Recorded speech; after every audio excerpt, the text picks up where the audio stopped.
శ్రీ గణేశాయ నమః, శ్రీ సరస్వతి నమః, శ్రీ గురుభ్యో నమః. భక్తులారా, సత్సంగంలో భాగంగా భాగవత మహాపురాణం యథాతథంగా చెప్పుకున్నాం. ప్రతి శ్లోకం దాని అర్థం.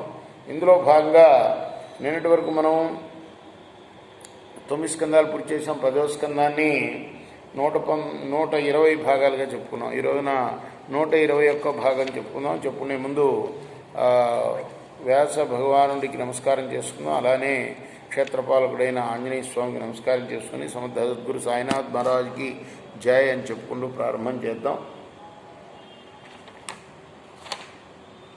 తేనాహతో మహాతాలో వేపమానో బృహచ్చిరా పాస్క్యోస్తం కంపయన్ భగ్న సచాన్యం సోపి చాపరం బలస్య లీలయోత్కృష్ట ఖరదేహ హతాహత తాళాశ్చ కంపిరే సర్వే మహావాతేరితే ఇవ.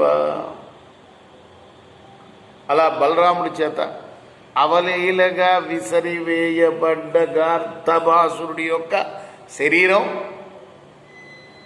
ఒక తాటి చెట్టు యొక్క విశాలమైన అగ్రభాగాన్ని కొట్టుకున్నది. ఆ దెబ్బకి ఆ తాళ వృక్షం కూకటి వేళ్లతో సహా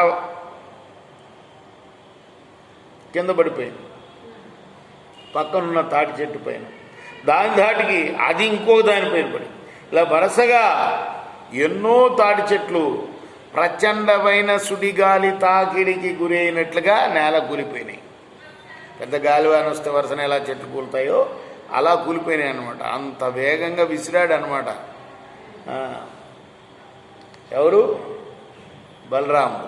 బలరాముడు పేరులోనే ఉంది బలం కదా.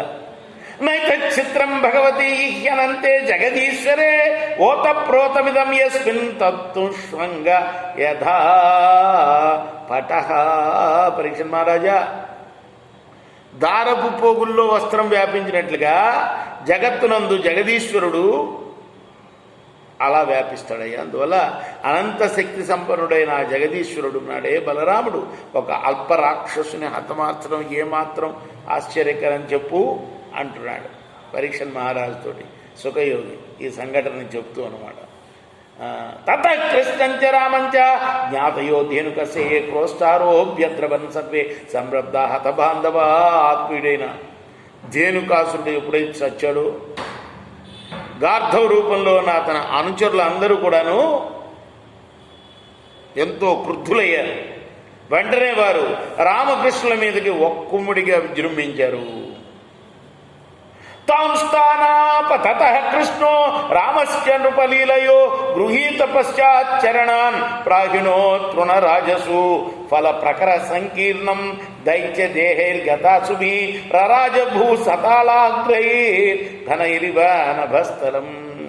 మహారాజా, అప్పుడు బలరామకృష్ణుడు తమ మీదకి వస్తున్న ఆ గాడిదల మూక అంటే రాక్షస రూపంలో గాడిదల యొక్క వెనక కాళ్ళను అవలీలుగా పట్టుకొని మళ్ళీ తాళ వృక్షాల మీదకి విసిరేశారు. అప్పుడు మరి అక్కడ ఏమిటి సీను అంటే, ఒకవైపు అందరూ ఈ రాక్షసుల యొక్క శరీరాలు చచ్చిపడి ఉన్నాయి ఆ విసరడంతో, ఒకవైపు రాలిన తాటిపళ్ళు,